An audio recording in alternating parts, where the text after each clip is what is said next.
What's going on, Maverick fans? Welcome into NBA Now from Chat Sports. I'm your host, Jimmy Crowther of All Things Mavs. And today I'm going to be talking some Dallas Mavericks, starting out with Luka Doncic, the Wonder Boy. The kid has had an absolutely amazing start to this season. There's really no debate about it. And I just want to talk about how good and how historic his numbers have already been, even though we're just 6 games into the year going into the game against the Orlando Magic on Wednesday night. Now, Kevin Love, after the Dallas Mavericks beat the Cleveland Cavaliers, said that he is the future of the NBA. Luka Doncic is the future of the NBA. This is coming from Kevin Love, a former All-Star, a former NBA champion, a true player in this league. And then, if that's not enough, LeBron James, arguably the best player in the game, called Luka and I'm paraphrasing here, a bad mother trucker. So take that for what you will. That says a lot, and LeBron clearly respects what Luka is doing on the floor after that incredible game that they had between the Los Angeles Lakers and the Dallas Mavericks. Look, I've said it once, I'll say it a million times.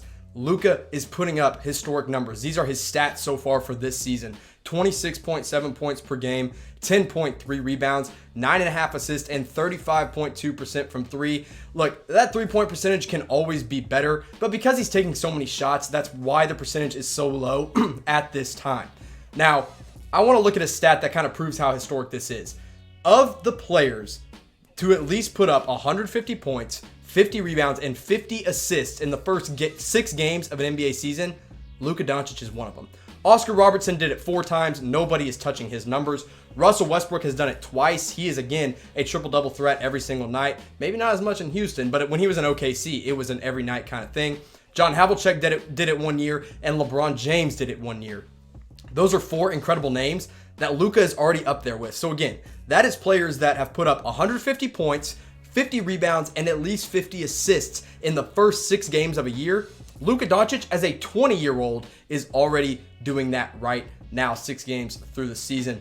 Now, I want to also put this together. He was the first player in NBA history to record at least 29 points, 15 assists, and 13 rebounds in back-to-back games. Let's look at those 2 huge games for Luka Doncic. The first one came in a loss to the Los Angeles Lakers in overtime, where he put up 31 points, 15 assists, and 13 rebounds to go along with 44% from 3 and 43.5% from the field. That was the night that he and LeBron were going back and forth.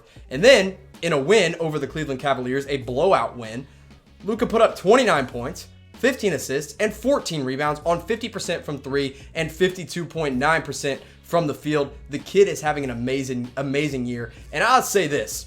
If the Dallas Mavericks are top 4 in the West by somehow, some way, Luka Doncic has to be in the MVP conversation at the end of the year. Maybe you disagree with me, maybe you don't. I'm all in on that thought process. Now, guys, it is November. And with November comes No Shave November. I want to know if you are participating in No Shave November. Type Y for yes, type N for no. I know my producer, Alicia, doesn't appreciate me growing out the mustache, but I think I'm going to do it for you guys. So should I do it, and are you doing it? Type Y for yes, type N for no. And after you answer that question, I want you guys to go subscribe to Chat Sports on YouTube, youtube.com/chatsportstv. You're already watching our videos right now, so go hit the big red button, subscribe, get us to 150,000 subscribers. We're sitting at around 141 right now. I want to get that number way up for Chat Sports. Now, we broke down Luka, the main one in the duo, but I want to talk about Kristaps Porzingis as well, because he's still knocking off some rust. He's looked really good, but not as good as I think we all expected him to be right out of the gate. His rim protection and his 3-point shot has been incredible, truly impressive, but I still think there is another level that Kristaps Porzingis can get to in his game, and another role that can be expanded in the offense, in Rick Carlisle's offense, because right now, he's being used as a pick and pop player, but there's not a lot of pick and roll action going, and I want to see more of that from Porzingis. Now, these are his stats so far, and they are nothing to scoff at. 20.5 points per game, 8.2 boards, and 2.7 blocks per game. This all comes with 38.5% from beyond the 3-point arc. Now, when you look at the leaders in blocks per game, Kristaps Porzingis is right near the top. Anthony Davis is averaging 3 blocks per game right now for the Lakers, and then it's Porzingis at 2.7. Drummond for the Pistons, Andre Drummond's having an incredible year, 2.5 blocks per game. Jonathan Isaac is truly showing his potential at 2.5 blocks per game for the Magic. And then Dwight Howard is having his resurgence in LA as well. He's averaging 2.3 blocks per game so far this year. Now that's great. I love that he is in the top for blocks per game, but that's what he should do. He is a 7-footer. He should be blocking shots. So he should be near the top every single time at 7'3". But here's something that 7-footers don't usually do, and that is shoot the 3 ball at least 35% from beyond the arc. And there are only 3 7-footers doing that this year so far. Porzingis is one of them, and you can see all the numbers right here. Porzingis versus Embiid versus Myers Leonard. Now, one of these players is not like the other in Myers Leonard, but here's KP, 20.5 points per game, 8.2 rebounds, 38.5% from 3. We already covered that. Now, Embiid, having an incredible year numbers-wise. 23.3 points per game, 10.3 rebounds. He's shooting 36.4% from 3. But the thing with Embiid is that he's only played in 3 games. He's already been sitting out games for the Philadelphia 76ers. They obviously want to rest him a little bit because they will make a playoff push this year. But Porzingis, being that he's played 6 games and Embiid has played 3, we get a bigger sample size of KP. And then Myers Leonard. Now, these numbers are extremely skewed, but he's putting up 8.8 points per game and 5.7 rebounds and 61.5% from 3. And you're like, holy crap, he's just shooting the ball lights out. Well, no. He's only made 8 3-pointers this year, so it doesn't really count, but technically it counts because he is a 7-footer shooting at least 35% from 3. I have loved what I've seen from Kristaps Porzingis on the offensive end of the floor at the rim protection position, but I still think there's some left to be desired. So I want you to grade Porzingis' first 6 games in Dallas. A, B, C, D, or F, whatever you think his grade should be. I'm going to go with a B for now because, again, there's another level Porzingis can get to offensively that he has not gotten to yet. And you can still see there is some, physicality that he needs to gain back. There is some fatigue that he needs to get over because he is still recovering from that ACL injury. He hasn't played basketball in a year and a half. So I'm going to go B, but I think it'll be an A by the end of the season. Now, Mavs fans, I am watching all of our Maverick games this year with my TV choice. That means I'm watching these games without commercial breaks.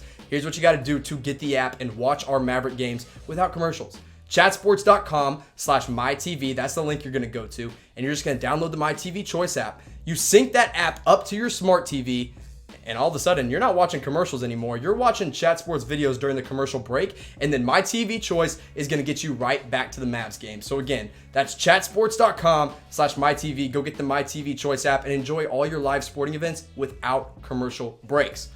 Now, let's talk about Maxi Kleber. This is our one bit of news that I want to get to today because Maxi has been dealing with a knee contusion. And I think it was during the Lakers game that this came about, but it wasn't really a big concern. It's still not a big concern. He missed the Cleveland Cavaliers game, but Boban looked great, and we'll get to him in a minute. Now, he did practice on Tuesday, and he's listed as questionable going into the game against the Orlando Magic. Now, at the time that I am recording this video, we do not have any updates on Maxi Kleber or his injury. But if I were a betting man, I would bet that he is going to play against the Magic. And I think that's huge for Dallas because Maxi has had a really good year.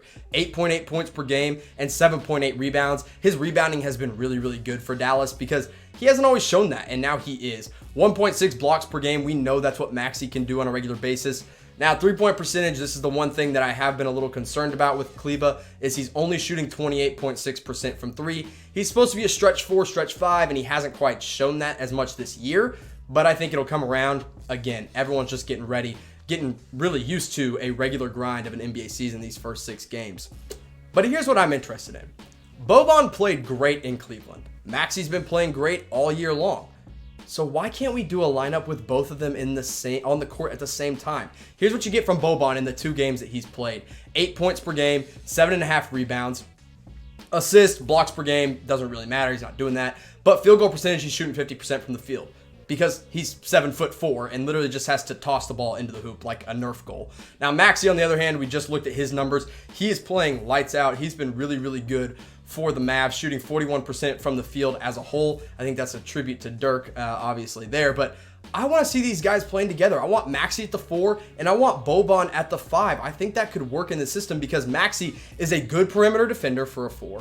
He's a good interior defender, and Boban gets you all the rebounds you need. So give me a lineup of this coming off the bench. DeLon Wright, Luka Doncic, Justin Jackson, Maxi Kleber, and Boban Marjanovic. Now, no, Luka is not a bench player, but what we've seen from Rick Carlisle so far is that he likes Luka playing with the second unit. Now, if you have a second unit with DeLon, Luka, Jackson, Kleber, Boban, maybe you throw in Brunson or Dorian Finney-Smith, Tim Hardaway Jr., whoever it is, I just know that I want Kleber and Boban on the floor at the same time because that lineup is going to wreak havoc for other teams. They're not going to have an answer for a 7'4" guy in the paint and a stretch 4 on the other side that's going to block a shot and hit a 3 on the other end. So I'm all in on the Maxi and Boban duo coming off the bench. But what lineups do you want to see Rick Carlisle use for the rest of this year? Let me know in the comment section below. It doesn't have to be a starting 5. I don't want that to be the starting 5. I would like to see that off the bench. What kind of lineups and mix and matches would you like to see? Let me know in the comment section. And guys, before we get going, I got to tell you about BetDSI. Here's the link you're going to use right now. chatsports.com/BET. You're going to use promo code NBA120, and BetDSI is going to hook you up with a 120% deposit bonus when you bet on your first game. It could be a Mavs game. It could be an NFL game. It could be a college football game. Whatever you want to put some money down on, use BetDSI to do it and use the promo code NBA120, and you'll get that 120% deposit bonus. Mavs fans, thank you for watching, and I'll see you next time.